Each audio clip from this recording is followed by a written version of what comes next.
Welcome back to Tina Talks. I'm Kelsey and this is Sophie. And today we're talking about yoga. Yoga has actually been probably the biggest game changer in my mental health journey to date. And I know many people say yoga is really hard. I'm not flexible enough. I don't like the slow pace of it. But usually, if that's the case, then it's something that you need more of in your life. Um, Very true. and yeah, and it's yoga awareness month or yoga month. I'm not sure what the actual title is, but Yes, September is actually Yoga Awareness Month, and it is promoted to it is celebrated just to promote the physical and mental and spiritual benefits of yoga, and trying to encourage more people to actually integrate yoga into their daily lives. So, obviously, yoga has kind of roots in the in India, but it's obviously gained massive popularity all over the world now. Like pretty much everywhere you go, you could probably find a yoga studio. So kind of the reason why Yoga Awareness Month kind of came up is to promote the benefits of yoga, because there are so many different benefits of yoga, which include improving your flexibility, strength, balance, stress reduction, and as we've just spoken about, mental clarity. And then also it has that kind of spiritual aspect of it as well, such as like mindfulness, inner peace, self-awareness. So September is the month, basically. If you've ever decided that you feel like trying out yoga, September is probably the month for you to check it out, because um, September also, as we've spoken about on one of our episodes where we're talking about like the change of seasons, September is usually like that transition into the fall season for most parts of the world. And it kind of indicates that like element of change in the year, I'd say. Like for, I don't know, I think we've spoken about this as well previously, where in the UK anyway, the school year starts in September. So, you're kind of going into a new term, you're trying out new things, you're maybe going to a new school, a new class, you're making new friends. So it is time to really pick up a new hobby. So that's why September was actually chosen as Yoga Awareness Month, because it is the perfect time to start something new, particularly if you've never actually done it before. So I know you've spoken about this previously on the podcast, but do you want to give us a little bit of a insight into how you actually got into yoga? yeah, no. So gosh, okay. When I was a kid, I was always really interested in yoga. There was this chick, her name was like Wailani. She was this Hawaiian lady who wore these tracksuits, and it was like on TV. It would be like on every day at like 8 a.m. and then at like 5 p.m. or something like that. And it was her just doing like a yoga routine on like a mountain with the sunset in the background. And I loved it. Sometimes I followed along, sometimes I just watched. But then in my adult life, I knew I wanted to get back into yoga. I was really, really intimidated by it, but I started off trying out different classes here and there, doing some stuff at home. It wasn't until I was living in Southeast Asia that I found a yoga studio that I really, really liked. And I started to consistently go, and I was going, anywhere between 3 and 5 times a week. And like traditional yoga, and what we know now in Western yoga is like vinyasa or power yoga or like heated power yoga. This is not what the core traditional yoga is. All yoga is based off of Hatha yoga, which is typically where you're moving in junction with your breaths and you're holding poses slightly longer, which when you ask any if you ask a lot of people these days, like, oh, what's your favorite yoga? What do you like? Like, if you mention Hatha, most people are like, I don't like that. It's too slow for me. But that's the whole point of yoga. It's meant to reconnect the mind and the body through the breath. And it's meant to slow you down enough to like ground in the present moment. And if you're an anxious person like me, that is exactly what you need. Like for me, it became a regular practice. I didn't do it for the fitness aspect. I did it because I needed help regrounding every day. I have regular anxiety every single day. I'm also prone to depression. And so this also added the nice body movement component to kind of help me stay more fit and elevated with good energy. But over time, I did get really, really fit. Like just doing Hatha yoga, I got a six pack that you could see. I had lost a bunch of weight, not that I needed to. It's just I was in really, really good shape and I felt really good. But I could tell on the days that I didn't do yoga or where I missed multiple days, like not in my regular flow, my anxiety would start to like creep back in. I didn't necessarily have the best foundation to manage it if I wasn't managing it with yoga. And so like I'm a huge advocate for yoga and breath work. And breath work is also another component of yoga that's not just the body movements. Yeah, I know. I think a lot of people don't realize what yoga actually is, because I guess in the Western world it's kind of been sold to us as a form of exercise, right? Both of us have lived in Asia, which is where obviously yoga has kind of come from. It's originated over 5,000 years ago in India.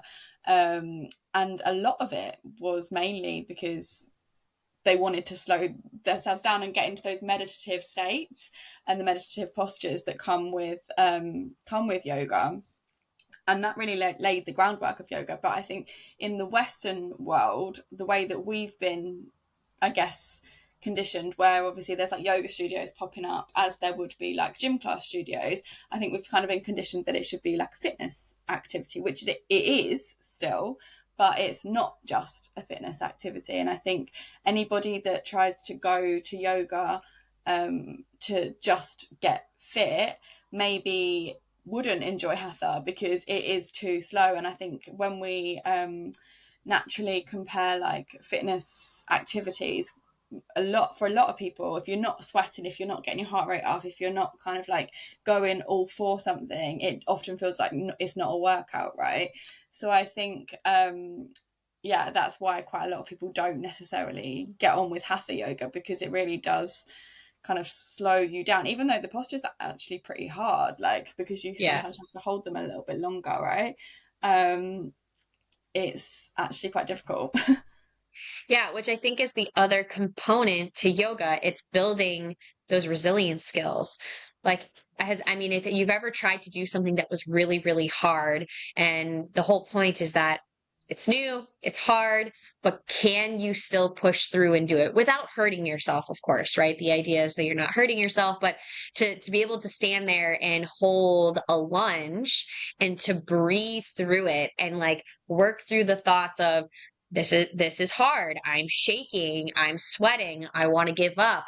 Oh, there's only like 15 more seconds. I can do it, right? That whole process of everything that you're thinking, that's building mental toughness. That's building resilience.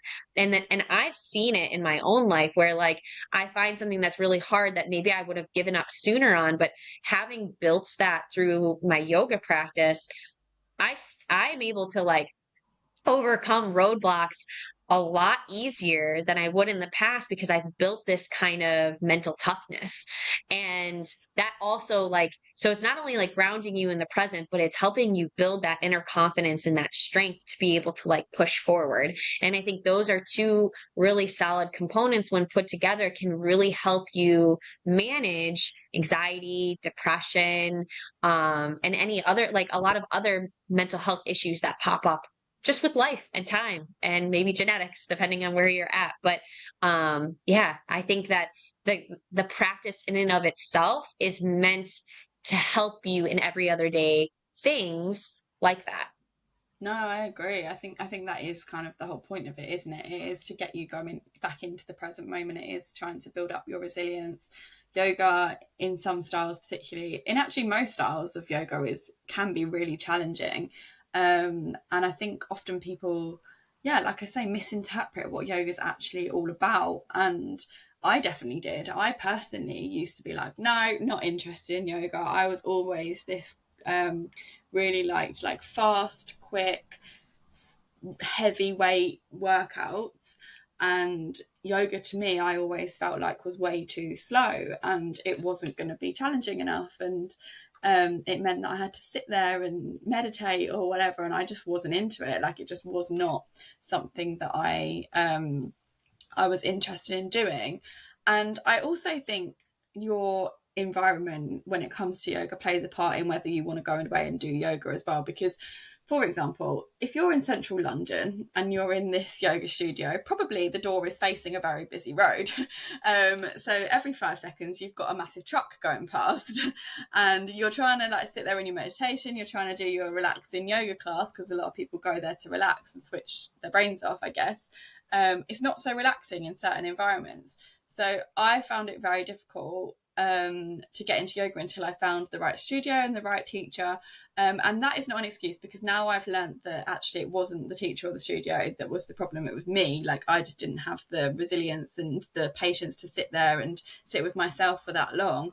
And that was always the excuse that I would make, would be, oh, it's the wrong teacher or it's the wrong studio, whatever. But I do think sometimes that plays a part in you actually being able to get into it. You have to be in the right environment and with somebody that you really Hmm. trust to guide you through that. Because I have been to really bad yoga classes Oh with yeah. teachers that I can't relate to, because like you just said, like the end of the day, like yoga is there to kind of ground you into the present moment. And if the teacher's a bit erratic and all over the place, that is kind of defeating the purpose of like the yoga class, if that's the reason that you're going there for. Now everybody obviously has a different teaching style and a different energy and all of that, so that's totally each their own on like what your style is and what you want to go for. But I think for a long time I couldn't quite find what the style of yoga was that I liked, and also the style of teaching that I resonated with as well.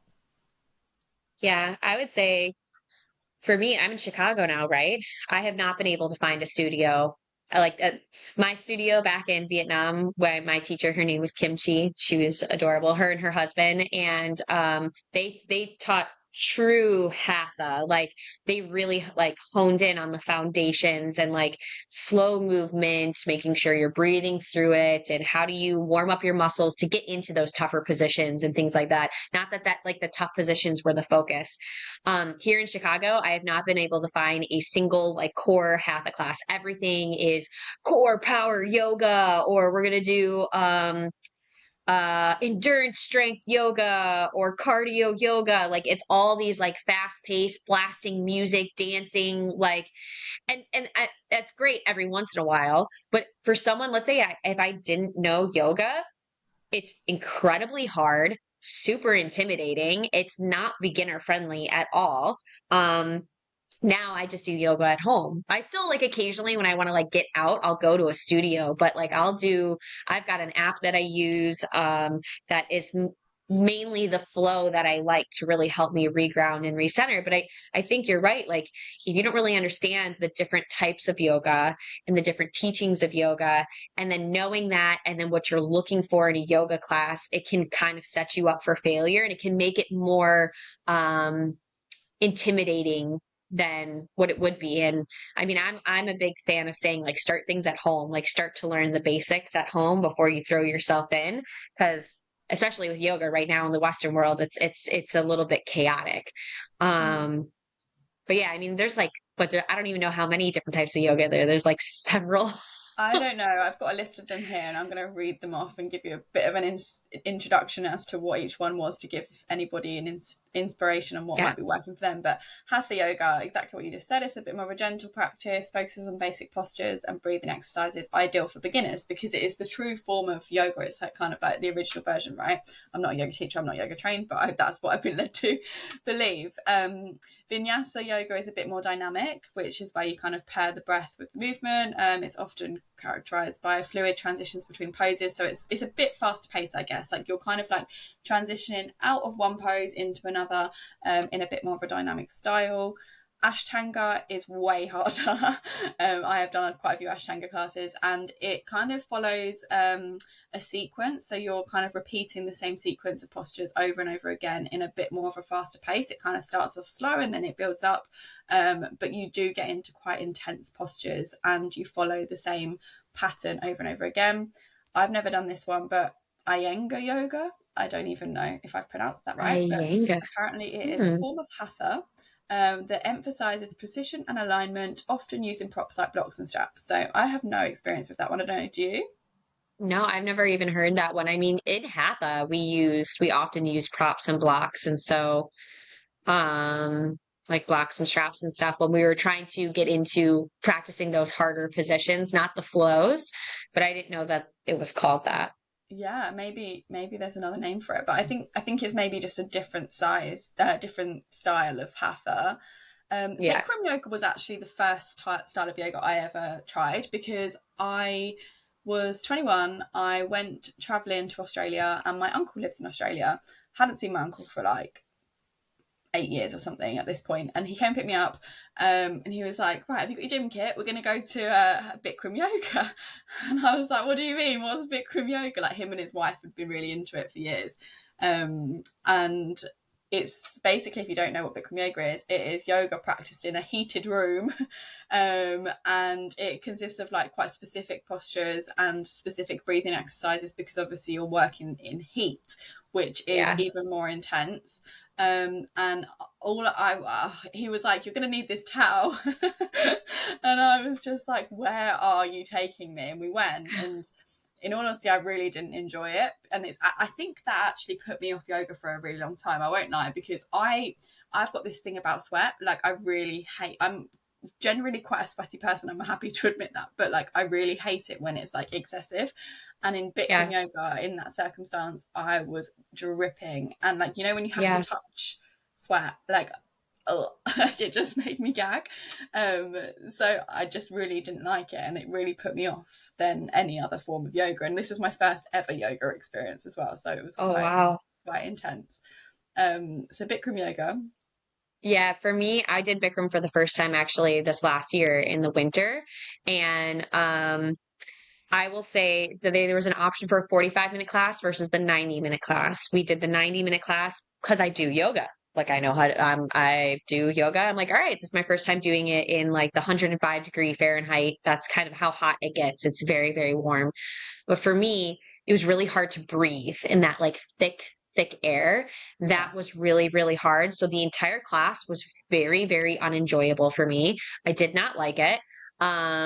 The yoga poses were fine, but it was like my heart beating and like it being hard to breathe was unenjoyable. But the sensations and the feeling after the class were amazing. I did love that. If I were to do Bikram again, especially like even though I've done yoga, I'm a seasoned yoga person. I would do a 45-minute class just because it was very intensive, and I would work myself up to a longer time period. But it's a very hard place to start there. Yeah, I probably wouldn't recommend Bikram unless you Yeah. really like heat and sweat. I probably wouldn't recommend Bikram to somebody that's just starting out with yoga. I would suggest to start with like a Vinyassa or a Hatha. You've also got the likes of Kundalini yoga. In my experience of Kundalini yoga, and you can correct me if you've had a different experience, but in my experience of Kundalini yoga, it's not really yoga. It's more like breath work, chanting, and meditation. You might do that whilst you're in a yoga pose. But I've never done yoga in a Kundalini yoga session. So I don't know. Have you had any other experiences with that? No, so I have never actually done Kundalini, but I know that it's mainly focused on like mantras, chanting, breath work. I think there is some yoga movement, but that's not the core focus. It's No. more, yeah, I've been to a few Kundalini classes because I like the Kundalini on the other side, which is like the Kundalini activation energy work. I quite enjoy that. But like when it comes to Kundalini yoga, I've never really found a class that I've particularly enjoyed, because it's literally it's not. I go to yoga because I want to do yoga. I don't always go to yoga because I want to do the meditation. I'll do that maybe separately. But this one, for me, it's mainly just focusing on breath work. So unless you're going there expecting that, I think anybody that was going to a Kundalini class expecting to go into like rigorous postures might be a little bit confused by it. yeah, One style of yoga I do absolutely love though, and I will choose this style over any other yoga every single day, is Yin. Yin is like my absolute favorite yoga. Like, it is so slow paced, but it's really intense because you are holding the poses for a really extended period of time, up between like 3 to 5 minutes in some cases, and it really targets your deep connective tissues. So if you struggle with like muscle pain or like hip problems, anything like that, joint problems, yin yoga is like the best thing you could possibly do, particularly if you've got bad back. Like I know so many people that have had bad back problems and then started Yeah. doing yin yoga, and it's completely changed their life because you're targeting like muscles that you would never normally target in any other activity that you do on a day-to-day basis. And it is so relaxing. If you have the right teacher and you're in the right setting, yin yoga is just incredible. I love it. I think yin yoga is great, but I think it can be incredibly mentally challenging because if you are really tight, if you are really sore and you're trying to like loosen those muscles and those joints and you're holding those poses longer than you would in Hatha, and you're like using your body weight to like create pressure to push more to lean into the pose. um if you're tight, you'll be feeling it and you're Absolutely. mentally probably like struggling. I mean, I've been like where I'm like, oh, this hurts, this hurts, this hurts, this is very Yeah, but intense. that's And where you, that's what that I think though is like the true essence of yoga, because yoga is all about listening Mhm. to your body. So like Yeah, people sometimes go into yin with this expectation that it's going to be easy, but it's not. It's actually one of the most hard types of yoga that you could probably do, because you are really like twisting your body into different positions that you would never normally put it in. And then yeah, you've got the mental resilience part of that. And I think like that is the true essence of yoga. It's trying to listen to your body, trying to drop into that present moment. And I think for me, that's the best way to do it. Like I feel like that's the best form of yoga that I've found that really gets me in that mindset and like incorporating all of the things that yoga is actually all about. yeah, I would Yeah. agree. I would definitely agree. It's spot on. It's needed. It's necessary. It'll definitely Yeah. help, but it's a hard It's hard one. though. I will completely Yeah. agree with you that it is really hard mentally and physically. The other couple, so restorative, is obviously like a little bit of more of a slow, relaxing, a bit of a combination probably of yin and vinyasa. And then you've got power yoga, which is usually like a very like strong approach to vinyasa, maybe not quite as strong as like Ashtanga or Jivamukti, but power yoga is still pretty strong. Jivamukti, I actually recently started practicing Jivamukti yoga. I didn't even know it existed until I was been in Barcelona the past summer. And it's very much a combination of a vinyasa with like spiritual teachings, chantings, and Mhm. meditation. But it goes from like being, you start off quite slow, then it gets really, really fast and intense, then it slows down again, then it maybe gets a bit more intense. It's like a real journey. That's the only way I Okay. can describe Jivamukti. And there is, if anyone ever goes to Barcelona, there is an amazing studio in Barcelona that practices just Jivamukti yoga, because I think that it's one of the there's not that many teachers that are trained in Jivamukti yoga. It's not like a standard practice yoga. Like you have to be Mhm. specially trained in Jivamukti, from my understanding. And I think that there's Mhm. like a really small number of teachers that are actually qualified to teach Jivamukti in the world, from my understanding. Have you ever been to a Jivamukti class? I haven't, no.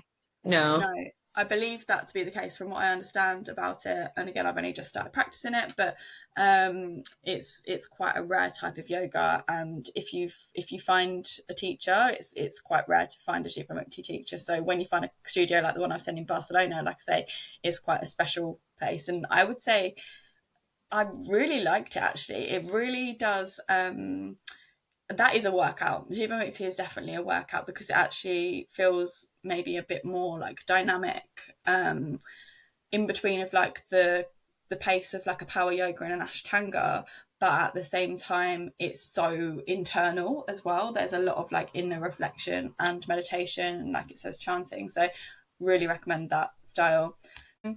And then there's a few like prenatal yoga, for example, obviously for You're pregnancy, pregnant. acro yoga, aerial yoga, where you're kind of doing a bit more, you're using more props and having a bit more playfulness with like partners and that kind of thing. So yeah, there's a lot of different yogas that you can potentially go on to try. As I said, my favourite personally is Jivamukti Yin, but you can't also like everywhere you go, you're going to find a Vinyasa class. That's the most common, I Yeah. would say. Like if you're going to go You're to a studio. you're gonna find power yoga, vinyasa yoga, restorative. Um, and I would say those are, and then hot yoga, which by the way, hot yoga is different than Bikram. It is in a hot studio, but it's not doing the sequence that Bikram Uh, uses. It's like a series of different postures. It could be like a full vinyasa flow just in a hot room. That's very, very different than Bikram. yeah. Um, just in case people don't know, but I would say hot, vinyasa, power, and restorative are like the four core ones that I see everywhere these days. I don't see very many traditional Hatha, yin, depending on if there's a teacher at that studio, they'll do yin.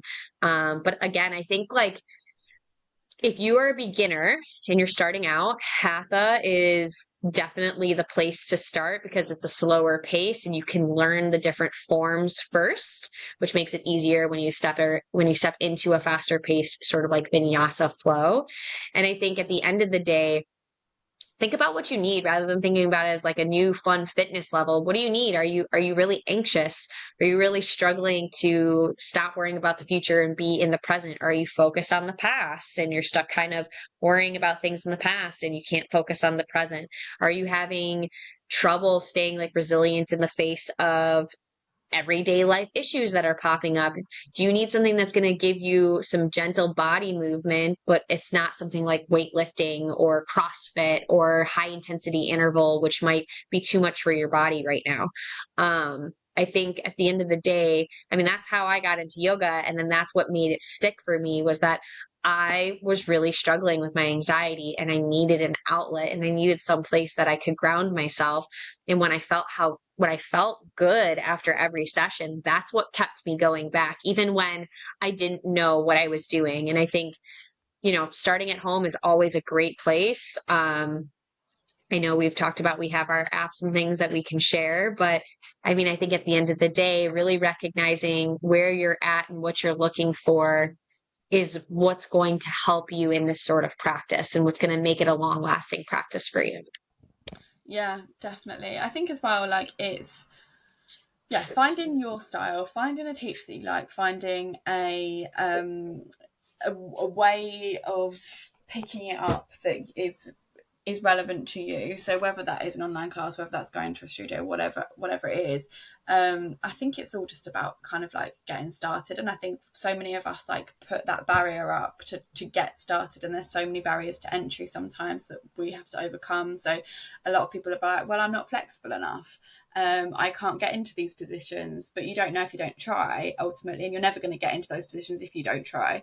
So that is kind of something that is quite easy to overcome. A lot of people are also quite intimidated to go to yoga studios, but as you just said, you can use apps, go online, YouTube. There are so many different resources that are available for you to start out in yoga. A lot of people don't really like the meditation part. Personally, that's my favorite part now of yoga, is just sitting there, especially in a shavasana. Like, that's my favorite part of yoga. And it probably means that you need it if you're like, oh, I can't do it. I can't sit there with my thoughts, blah, blah, blah. But you're struggling. And if you're having issues with your mental health, that's something that you need. That's a skill that you can practice and learn how to do. It may be uncomfortable in the beginning, but I can promise you, probably just like Sophie and I, we've come to learn to enjoy it and rely on it and use it as a resource that kind of helps us stay elevated and balanced in our mood. Yeah, exactly. I definitely think I now use it more for like the mental health side rather than like physical health. Like if it does obviously help me improve my like physical health, but I'm not necessarily going to yoga for like a workout. I'm going to yoga because I want to show up on the mat. And I never used to understand that. Like when people like yogis would tell me, oh, I just like it's just part of my lifestyle, I'd be like, what the hell? Like, aren't you just what a waste of time? Like, isn't it a workout? Like, what are you doing in that hour or 90 minutes? And now I totally understand it. And I think I kind of forced myself to get more into yoga. Obviously, again, I've been living in countries where yoga is really prominent. So most recently I lived in Costa Rica, and Costa Rica is huge in yoga. And there's so many amazing studios in Costa Rica. And there was one studio, and it was about $90 for a month yoga pass. I went twice a day for a month. I was obsessed. I literally went twice a day for 30 days, and did different styles every single day. And I was just like, this is so amazing. I could really start. As soon as I started getting into a really good rhythm and a good routine with it, I started figuring out exactly which styles I liked. All of my barriers to entry that I've ever previously had, like I don't want to do the meditation, I'm not flexible, I've got pain in certain areas of my body, it's a bit intimidating going to a new class all the time. All of that went away because I've just got so into the practice that now I actually will practice at home. Previously I wouldn't have, but now that I'm Mm-hmm. so into the actual practice itself, I would practice at home, and it's then allowed me to also get better at other activities like Pilates, because my body's in a better position. Because also they say that if you are doing like strength training, or you're a runner, for example, yoga is so important because it like helps you release the stress on your muscles and your joints and stuff, that is incorporated with those types of exercises. So it's actually a bit like a yin yang Mm-hmm. situation, where you need that fast paced in the yang of like the strength training or the running, whatever exercise you need to do to keep your body in shape, or like release your energy, whatever you're doing exercise for. But also this part as well like really helps you like look after your body as a result of the impact driven by that faster pace style as well. Mm-hmm. The recovery and the maintenance for sure. It makes a huge difference. Yeah, Um, well, exactly. yeah. So I'm trying to think about like when I wanted to try a bunch of classes here in Chicago. In the States, I don't know if they have this in the UK, but we have this thing called Class Pass. So you can Yeah. sign up. Okay, cool. So you can sign up, usually if it's your first month, you can sign up for free, or you get like a discounted price if it's, they have deals going on all the time, but it's where you can get access to all these different studios, gyms, and not just yoga, like they have gyms for regular weightlifting, for kickboxing, boxing, for high intensity interval, bar, yoga, whatever. But you can get this class pass where you get like a bunch of classes for a very, very cheap price, and you can try that over the course of a month and try a bunch of different studios. And that's what I did when I first moved to Chicago, was like trying out all the different studios. Unfortunately, I haven't found one that quite fit for me, but because I already do yoga, I can do a lot of it at home. And so I have my go-to apps that I really love that are like, one, they can be intensive, but they're also beginner friendly. So I don't know if maybe we could share what our favorite apps and classes are. We'll have to share it in the show notes for y'all. Yeah. Are we ending it there? Or are we? Huh? Are we Huh? ending it there? Or are we carrying Oh on? no, it froze, so I wasn't sure. We don't have to end it Oh, there. I was like, but we can share that in the I can I edit don't it. have I don't have a timer, so I don't know how long we've been going. Oh, like 32 minutes. Yeah, okay. Yeah, we can end it there. Because I can just clip that end bit off then, if not. Or we can just Yeah. say, maybe I'll talk about yoga with Adrian, and then or should we just end it there? Um, so I said that, and you could say, yeah, I love yoga with Adrian. And I can be like, yeah, I'm a big fan of Down Dog, but we'll share that in the notes for you guys. And hopefully that'll help you on beginning your journey and give you a tool to continue working on your mental health. Okay, perfect. Um, okay, how did you just do that? Yeah, so we have ClassPass in the UK, and I religiously use ClassPass for so many different things, particularly whenever I'm in a new place, because it always gives me a free trial. Whenever I go to a new destination, it always gives me another free trial. So I will totally use that to my advantage and go and use that in different places that I'm in.